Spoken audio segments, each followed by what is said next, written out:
नमस्कार दोस्तों, मैं आपका दोस्त और होस्ट सद्दाम हुसैन। और आज मैं दोस्तों आ चुका हूँ वापस से अपने YouTube channel blade Hussain official पे। और आज हम बात करेंगे दोस्तों दरिंदगी और हैवानियत से भरी घटना के बारे में।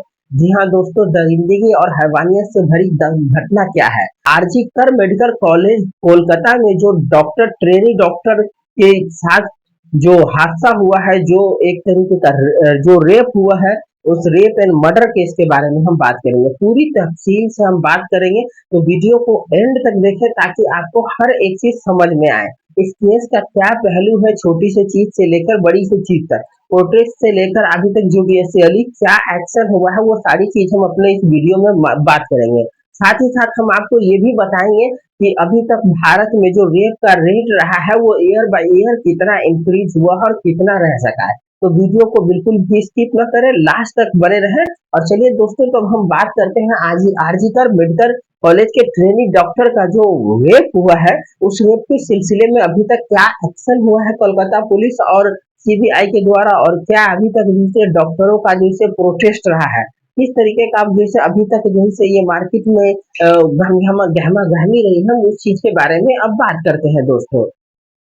तो दोस्तों, हम आपको बता दें कि कोलकाता में जो ट्रेनी डॉक्टर का आरजीकर मेडिकल कॉलेज के जो डॉक्टर थी, ड्यूटी पे थी, नाइट के समय उसका रेप कर दिया गया और रेप के बाद उनका हत्या कर दिया गया। ये एक तरीके का ब्रूटल रेप केस मर्डर आ चुका है। तो आपको मैं बता दूं, इस हादसे में जो खुलासा अभी तक हुआ है, इस वारदात को अंजाम देने वाला जो इस वारदात को अंजाम देने वाला रेपिस्ट है संजय रॉय, वो पुलिस की हिरासत में है अभी।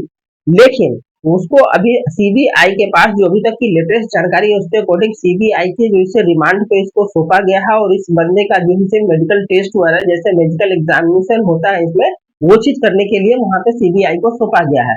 तो पहले मैं बता दूं कि इस केस को जो स्टार्टिंग के हवाले तो हर जगह होता है, जैसे कि वहां की लोकल पुलिस छानबीन करती है, तो उसी तरीके मैं बता दूं कि जो रेपिस्ट है, जो रेपिस्ट संजय रॉय है, वो पुलिस के हिरासत में है। लेकिन इसके बावजूद जो है से क्या कहते हैं कि मामला इतना गहमा गया हुआ, इतना उलझा हुआ है, इतना पेचीदा है कि कोलकाता हाई कोर्ट ने इस मामले को कोलकाता पुलिस से लेकर सीबीआई को सौंप दी है। वहीं मैं बता दूं कि जो जूनियर डॉक्टर मोमिता देवनाथ की जो रेप करके हत्या कर दी गई है, उस मामले में एक जो मेडिकल एसोसिएशन संघ के महासचिव डॉक्टर सुवर्णा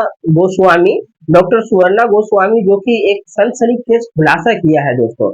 जी हाँ दोस्तों, कोलकाता रेप केस में आदेश जब अंदेशा इस बात का लगाया जा रहा था, बता दूं मैं आपको कि अखिल भारतीय डॉक्टर संघ सचिव के अतिरिक्त महासचिव डॉक्टर सुवर्णा गोस्वामी के सनसनीखेज खुलासे के मुताबिक कोलकाता रेप केस में अब ये माना जा रहा है कि इसमें एक से ज्यादा लोगों का हाथ है। ये रेप का केस नहीं बल्कि गैंग रेप का केस ये माना जा रहा है। तो डॉक्टर सुवर्णा गोस्वामी ने पोस्टमार्टम का हवाला देते हुए ये कहा है कि जो जूनियर डॉक्टर थी, जो ट्रेनी डॉक्टर थी मोमिता देवनाथ, उसके प्राइवेट पार्ट से 151 ग्राम लिक्विड बरामद हुआ दोस्तों। जी हाँ दोस्तों, 151 ग्राम लिक्विड बरामद हुआ है। इसका मतलब क्या चलता है दोस्तों, आपको मैं बता के चलूं, इस 151 ग्राम लिक्विड का मतलब क्या है। एक नॉर्मल इंसान, एक नॉर्मल मेंस के अंदर जो सीमेंस की मात्रा होती है, वो 5 ग्राम होती है। 5 ग्राम, जी दोस्तों, 5 ग्राम होती है सीमेंस की मात्रा। जो जहाँ पे सुवर्णा गोस्वामी की अगर रिपोर्ट की अगर हम बात करें, तो उनका ये कहना है कि सीमेंस के अलावा इसमें कुछ म्यूकस हो सकता है, कुछ और चीजें भी हो सकती है। लेकिन इतनी मात्रा में जो आपका जो 151 ग्राम मिलना, अगर इसमें से आप देख सकते हो कि 50 ग्राम भी अगर इसमें से हम म्यूकस और भी चीजों को अगर हटा देते हो, तो 100 ग्राम लगभग जो मात्रा है, भारी मात्रा में सीमेंस है। मीन्स इससे प्रूव ये होता है कि एक बंदे का काम तो ये बिल्कुल भी नहीं है। साथ ही साथ मैं आपको बताता हूँ, मोमिता देवनाथ के शरीर पे जिस तरीके से जिस फोर्सफुली से हमले किए गए हैं और जिस तरीके से निशान पाया गया है, उसके अकॉर्डिंग यही पता चलता है कि ये सिर्फ एक बंदे का काम नहीं है। तो सवाल यहाँ पर ये उठता है दोस्तों कि अगर ये एक बंदे का काम नहीं है, तो सीबीआई ने अभी तक एक बंदे के अलावा बाकी लोगों को गिरफ्तार क्यों नहीं कर पाए, बाकी लोगों को अभी तक ढूंढ क्यों नहीं पाए, जबकि एक जो मुख्य आरोपी संजय रॉय है, वो अभी तक पुलिस के कस्टडी में है, वो सीबीआई की जांच में है, तो उससे क्यों नहीं उगलवाया जा रहा है। यहाँ पे दोस्तों पेचीदा सवाल के अंदर सवाल निकलता जा रहा है। क्या कोलकाता के सरकारी अस्पताल ट्रेनी जूनियर डॉक्टर के साथ रेप नहीं गैंग रेप हुआ है? अगर क्या इस वारदात में एक से ज्यादा लोगों को शामिल होने की आशंका है? अगर हाँ, तो अभी तक ये लोग कहाँ हैं? अभी तक ये लोग क्यों नहीं पकड़े गए? ये लोग कौन हैं जो इस वारदात में शामिल है? इन सारी चीजों का जवाब आपके भी जहन में घूम रहा होगा, सवाल आपके भी जहन में घूम रहा होगा कि अगर इतनी मात्रा में ये तरीके से हैवानियत दरिंदगी का मामला पेश आया है, तो पुलिस और सीबीआई मिलके अभी तक जो संजय राव है उससे क्यों नहीं उगलवा पाई कि इनके काम में इनके इनके कुख्यात इस वारदात में कौन कौन लोग शामिल हैं, उनको क्यों नहीं अरेस्ट किया गया? जी हाँ दोस्तों, तो इसमें आपको मैं बता दूं कि कुछ जो प्रोटेस्ट डॉक्टर है, प्रोटेस्ट डॉक्टरों के अनुसार ये इल्जाम लगाया है कि स्टार्टिंग में कोलकाता पुलिस के द्वारा सबूतों को नष्ट करने का काम भी किया जा रहा था, क्योंकि जिस फ्लोर में, जिस सेमिनार हॉल में सेकेंड फ्लोर पे आरजीकर मेडिकल कॉलेज के वो इस वारदात को अंजाम दिया गया है, उस जगह को सील न करते हुए वहां के जो प्रशासनिक अधिकारी है, वो जो है से क्या कहते हैं कि उस रूम के जस्ट बाजू में, उस सेमिनार हॉल के जस्ट बाजू में ही तोड़ फोड़ का काम स्टार्ट करवा दिया है, जो कि इलीगल है। होना ये चाहिए था कि उस जगह को पूरी तरीके से, उस फ्लोर को सील कर देनी चाहिए थी, ताकि जो फोरेंसिक रिपोर्ट है, जो फोरेंसिक रिसर्च होता है, वो बड़ी अच्छे से सफलतापूर्वक किया जा सके। और अब मैं आपको बता दूं कि इस ये रेप है या गैंग रेप है, इस चीज का तो तभी पता चल सकता है जब डीएनए टेस्ट रिपोर्ट आएगी, क्योंकि डीएनए टेस्ट रिपोर्ट आएगी तभी ये पता चल पाएगा कि जो सीमन से मिला है, जो इसे पीड़िता के प्राइवेट पार्ट से, वो एक बंदे का है या एक से कई ज्यादा बंदों का है। दरिंदगी, ये हैवानी, ये जो चल रहा है भारत के अंदर में, ये यही कोलकाता का कोलकाता राज्य की बात नहीं है। अगर आप देखेंगे पिछले 2012 से लेकर 2024 तक का, तो इसमें सबसे ज्यादा आपको मैं बता दूं कि 2021 में 31,000 जैसे केस रजिस्टर किए गए थे, जो कि एनसीआरडब्ल्यू की रिपोर्ट के अनुसार मैं बता रहा हूँ 39,000 दोस्तों। एवरेज वुमन का अगर मैं बता दूं, तो मैं दोस्तों बता दूं कि 2016 से लेकर 2018 के बीच में 39,000 वुमेन्स के ऊपर इस तरीके का अत्याचार रजिस्टर किया गया था, जो कि अगर आप मिनट में या फिर जैसे डे वाइज अगर आप कन्वर्ट करोगे, तो हर 15 मिनट में एक वुमेन्स का रेप होता है इस देश में, जिसमें अगर मैं बता दूं तो 39,000, ये आपका 2016 से लेकर 2018 तक का रिपोर्ट है, जो अभी तक गवर्नमेंट डेटा में अवेलेबल है। दूसरी बात, ये और इंक्रीज जिससे ना होते, थोड़ा सा डिक्रीज हुआ था बीच में, जो कि आपका 2022 में 31,000 रिपोर्ट हुआ था दोस्तों, 31,000, 39 से 31,000 बैठा हूँ। ये भी अपने आप में एक बहुत ज्यादा बड़ा विशाल है। दूसरी चीज, ये कितनी बड़ी हैवानियत, और आखिर क्यों इस पे सरकार कोई भी हो, या केंद्र सरकार हो या राज्य सरकार हो, ये कोई क्यों बिल नहीं लेके आ रही, कोई किस तरीके का एक सख्त कानून क्यों नहीं बना रही है, जिससे कि ये केस कम हो सके, ये जो वारदात का अंजाम है वो कम हो सके।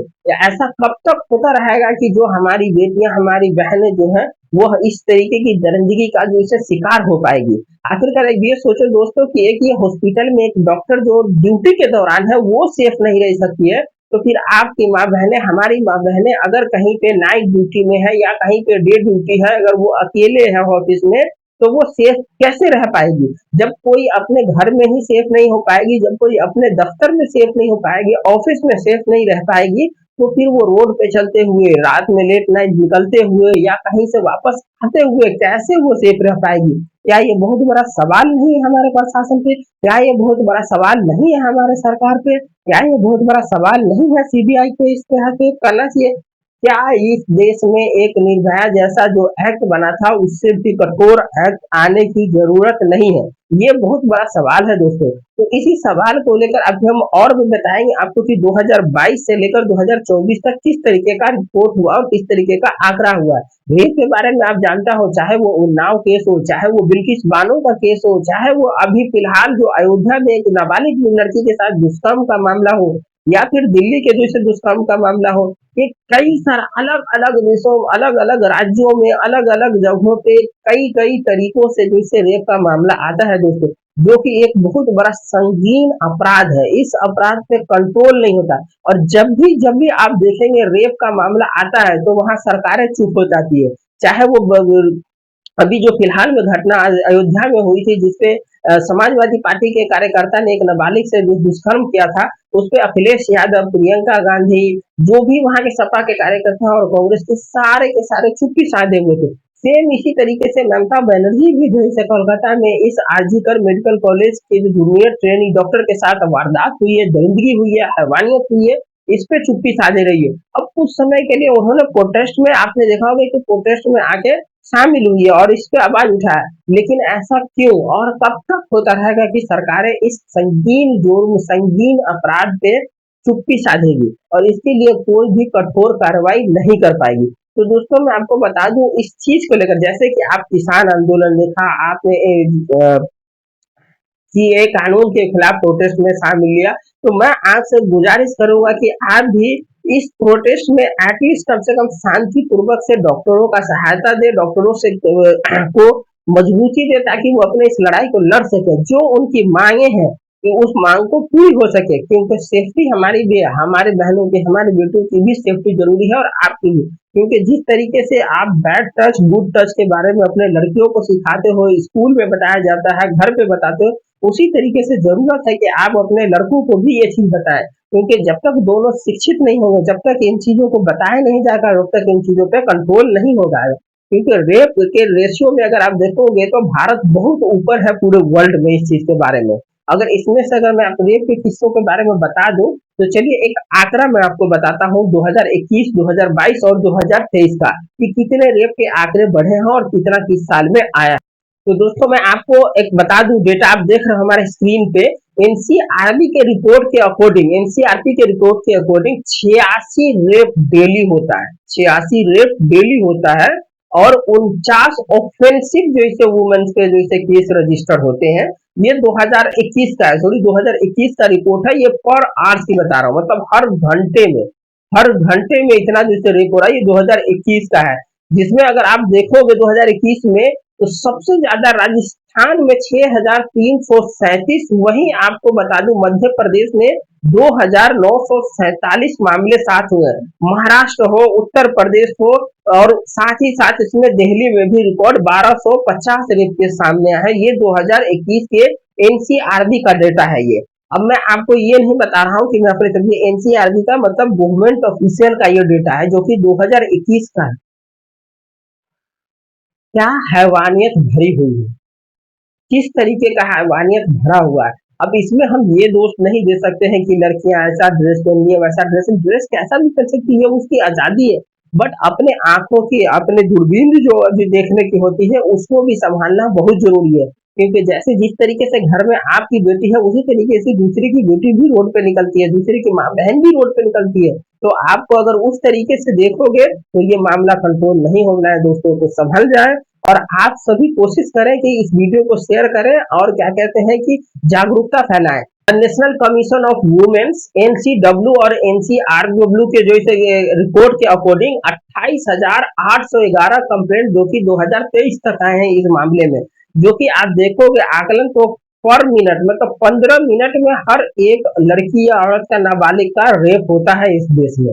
ये कितनी बड़ी संगीन जुर्म, कितनी बड़ी संगीन वारदात है दोस्तों, जिसमें अभी भी आपको मैं बता दूं जो डॉक्टर का प्रोटेस्ट हो रहा है, लगातार प्रोटेस्ट हो रहा है, जगह जगह पे प्रोटेस्ट हो रहा है, कैंडल मार्च निकाले जा रहे हैं और इस चीज को लेकर पूरी तरीके से जोर दिया जा रहा है कि इस पे सख्त से सख्त कानून बने और जो Sanjay Roy rapist Kolkata RG Kar medical college junior doctor के अक्यूज है उसके खिलाफ कार्रवाई हो और कठोर कार्रवाई हो। उनसे पूछा जाए कि इस केस के मामले में अगर ये रेप नहीं गैंग रेप है तो वो कौन लोग हैं जो इनमें शामिल है, उसको हिरासत में ले जाए, उसको फांसी दी जाए। हमारी तो ये मामला है और फांसी भी नॉर्मल फांसी नहीं देनी चाहिए थी उसको, तो बहुत बुरी तरीके से इसमें मेरे ख्याल से सजा ऐसी देनी चाहिए थी कि लोगों को समझ में आए।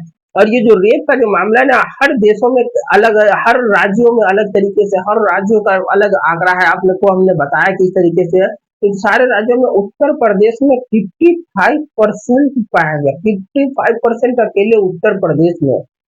इतना बड़ा स्टेट है, वहां की जो गवर्नमेंट है जो अपने आप में ये मानती है कि हम सब सेव कर रखे हैं, हमारे अंदर में हर चीज सेफ है, दबंगई को हम सेफ कर, लेकिन वहाँ 55% रेशियो है रेप का, सबसे ज्यादा। उसके बाद 45% पूरे भारतवर्ष में। तो सोच सकते हैं अकेले सबसे ज्यादा, जैसे आपको सुना ही होगा उन्नाव केस का मामला, अयोध्या वाला मामला, बहुत सारे मामले हैं जिसको हम काउंट करवाने चले तो बहुत बड़ी लंबी वीडियो हो जाएगी। लेकिन दोस्तों ये समझने वाली बात है, आप देखोगे हमारे इस पोस्टर में, आप देखो तो डॉक्टर के साथ किस तरीके से हैवानियत करी गई है। उसका लीड काट दिया गया, जो कान में एयरफोन लगा रखा था उसको काटा गया, उसके साथ हैवानियत करी गई, मारा गया, पीटा गया, ड्यूटी के दौरान ये चीज किया गया, जिसको बड़ी काफी संवेदनशील और काफी दंगी और हैवानियत वाला ये कारनामा था दोस्तों। तो आपको हमने अभी तक का जो रिपोर्ट बताया वो सीबीआई और पुलिस के द्वारा जो कार्रवाई की गई है वो चीज हमने जो आपको मैंने जानकारी दी है वो डॉक्टर मोमिता देवनाथ के साथ जो दरिंदगी और हैवानियत से भरा रेप कांड हुआ है उसके बारे में हमने बताई शुरू से लेकर आखिरी तक। ये वो रात थी जब 9 अगस्त के दिन जब डॉक्टर पे थी मोमिता देवनाथ ड्यूटी के समय, जब अकेले थी तब वहां पे उनके द्वारा हमला किया गया और उन पे जैसे इस तरीके का अटैक करके फोर्सफुली उसका साथ जबरन रेप किया गया और उसकी मौत को घाट उतार दिया गया। फिलहाल इस केस में सीबीआई छानबीन कर रही है, डॉक्टरों का प्रोटेस्ट जारी है और देखना होता है कि अब इसमें जैसे गवर्नमेंट और क्या कहते हैं कोर्ट इसमें कहाँ तक जैसे इंसाफ दिला पाती है। और ये इंसाफ की ही बात नहीं है दोस्तों, ये सबकी सेफ्टी की बात है, वुमेन सेफ्टी की बात है। जो बेटी देश बचाओ बेटी पढ़ाओ का जो नारा लगा रहा है उस नारे को सही साबित करने की बात है। जो हमारे 36 इंच के सीने वाली गवर्नमेंट जो कई बार जब इस तरीके का मामला आती है तो चुप हो जाती है, उस गवर्नमेंट का कहीं से देखना है कि क्या कर पाती है इस चीज के लिए। तो हमारे दोस्तों हमारे इस वीडियो पे बने रहे, हमारी वीडियो अच्छी लगी है तो लाइक एंड सब्सक्राइब जरूर करें और बने रहें इसी तरीके की वीडियो के लिए blade Hussain official YouTube channel पे। आगे हम फिर मिलेंगे इस कहानी की पूरी स्टोरी लेकर, जब ये इसमें इसकी क्या जस्टिस होता है, क्या मिलता है, क्या नहीं मिलता है, एक बारी फिर से हम आपके साथ आएंगे। तब तक के लिए मिलते हैं अगले वीडियो में। बाय। जय हिंद।